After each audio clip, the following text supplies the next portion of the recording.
In our last video, you learned about salting, but why do we do that? And what do you do when salting doesn't work out? Well, we'll get to that second question here in a moment, but first, shuffling is data musical chairs. It is network and sort. Avoid it anytime you can. A shuffle join reshuffles both sides of a query. And we avoid that with a broadcast join. These joins end up shipping the small table to every cluster, every executor, so that the big table stays put. If the small side fits the threshold and your keys are clean, broadcast it and confirm that the plan shows your broadcast hash join. Why wouldn't we do broadcast? Sometimes the data might be too big. Your small side is greater than your broadcast join threshold or close enough that you might get some spillage. There's some memory risk. Even under the threshold, it can cause executor OOMs, which are out-of-memory errors, due to concurrent tasks or fragmentation. You may also have some dirty keys, so things like nulls, whitespace, mixed types, or inconsistent casting. Broadcast isn't fixing your bad data quality.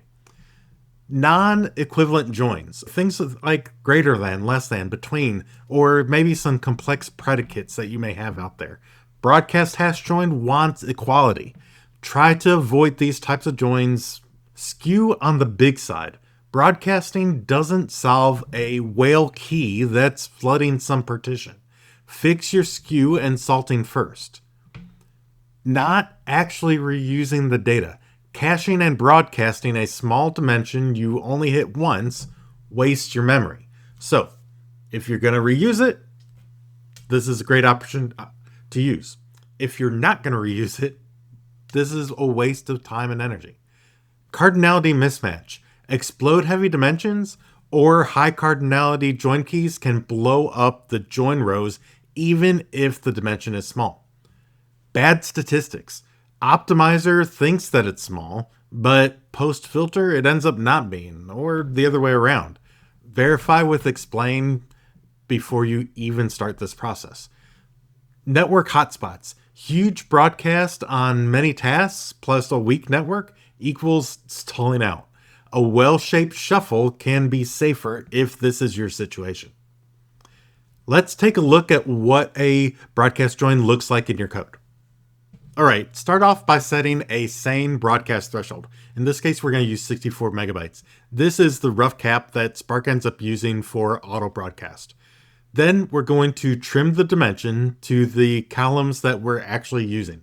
The smaller the table, the safer the broadcast. Then we're going to force a broadcast join on a equality key.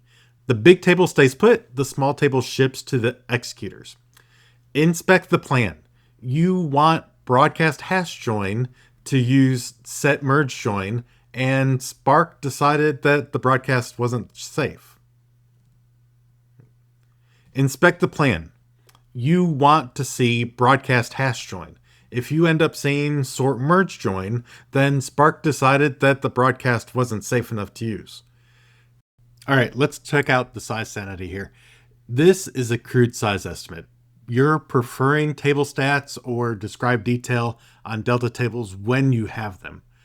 Next, we are going to compare the size to the threshold.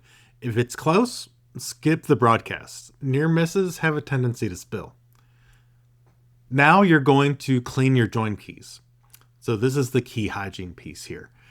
You're going to trim, lower, and cast so that your equality is really equal on both sides.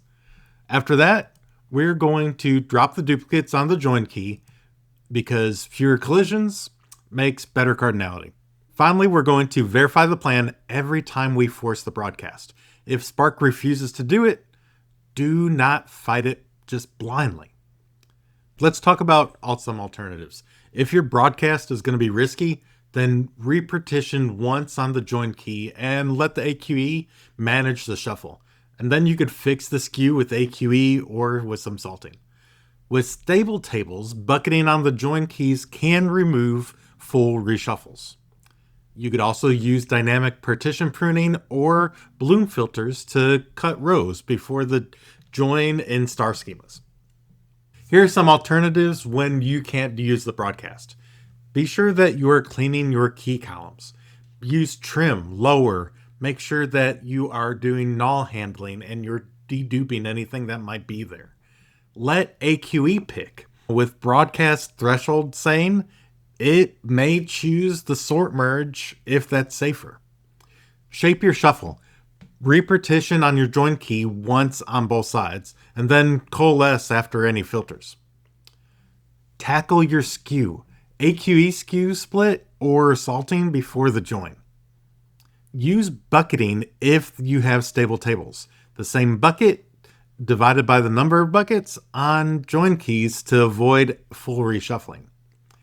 Use bloom filters and DBP, which cuts rows before the join when it's a star schema. Here's an interview question. When should you use a broadcast join? Here's your answer. I don't broadcast if the small side isn't truly small. If it risks spills or if the keys are dirty, I clean the keys first and then let AQE pick the join. If memory is tight, I shape a sort merge with one intentional repartition and then I fix the skew. Also, I only broadcast for equal joins and when the table is actually being reused. Otherwise, it's just a waste of memory. Broadcast is great when it fits, but it really becomes a liability when it doesn't. You have looked at salting, AQE, appropriate joins, but you still have some efficiency issues. Repartitioning helps to close that gap. Check out this video right now.